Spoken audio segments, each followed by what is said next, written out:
ரொம்ப டயர்டா இருக்கு. இயற்கையான டேட்ஸ், பாதாம், பிஸ்தா, கேஷு அண்ட் ஹனி கொண்டு தயாரிக்கப்பட்ட லயன் டேட் நட் பைட்ஸ்.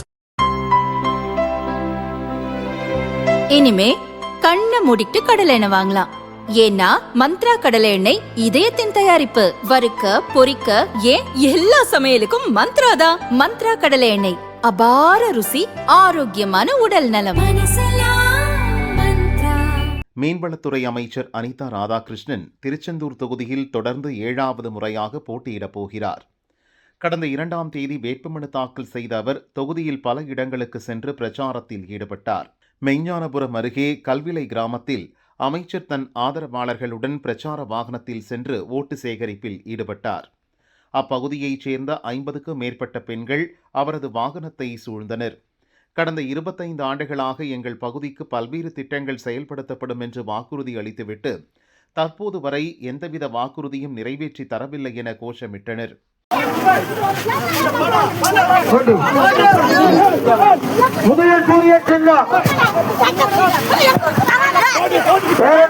பெரியவர்கள், அருமை தாய்மார்களே,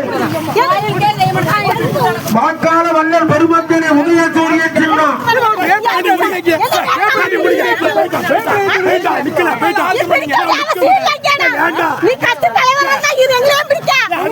சின்னம் ஒரு ஊர்ல இருந்து எல்லாரும் கோயில் கொடுக்குதான்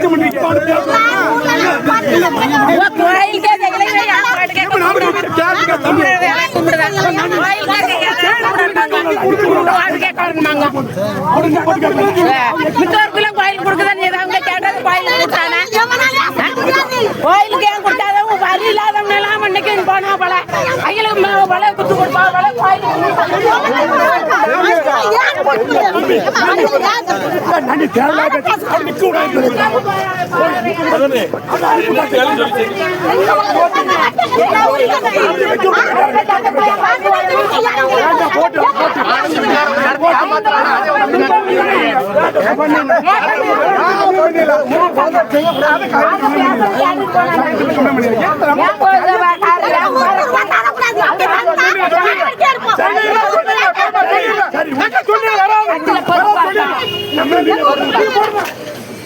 அமைச்சர் அனிதா ராதாகிருஷ்ணன் என்ற வாகனத்தை மறித்து பெண்கள் வாக்குவாதத்தில் ஈடுபட்டதால் வாகனம் அங்கிருந்து வேகமாக கிளம்பி சென்றது.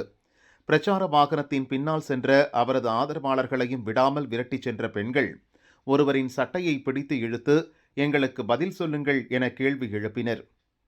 அவர்களிடம் திமுக நிர்வாகி உமரி சங்கர் சமரச பேச்சு நடத்தினார். தேர்தல் முடிந்ததும் கல்விளையில் உள்ள கோவிலை நாங்கள் முழுமையாக கட்டித்தருவோம் என அவர் உறுதியளித்தார். அவரிடம் கையெடுத்து கும்பிட்ட பெண்கள் சிலர் எங்கள் ஊர் கோவிலை நாங்களே கட்டிக்கொள்வோம், நீங்கள் உங்கள் வேலையை பாருங்கள் என கூறினர். பெண்களிடம் சரவெடி கேள்வியால் திணறி போன திமுக நிர்வாகிகள் அங்கிருந்து வேகமாக வெளியேறி தப்பிச் சென்றனர்.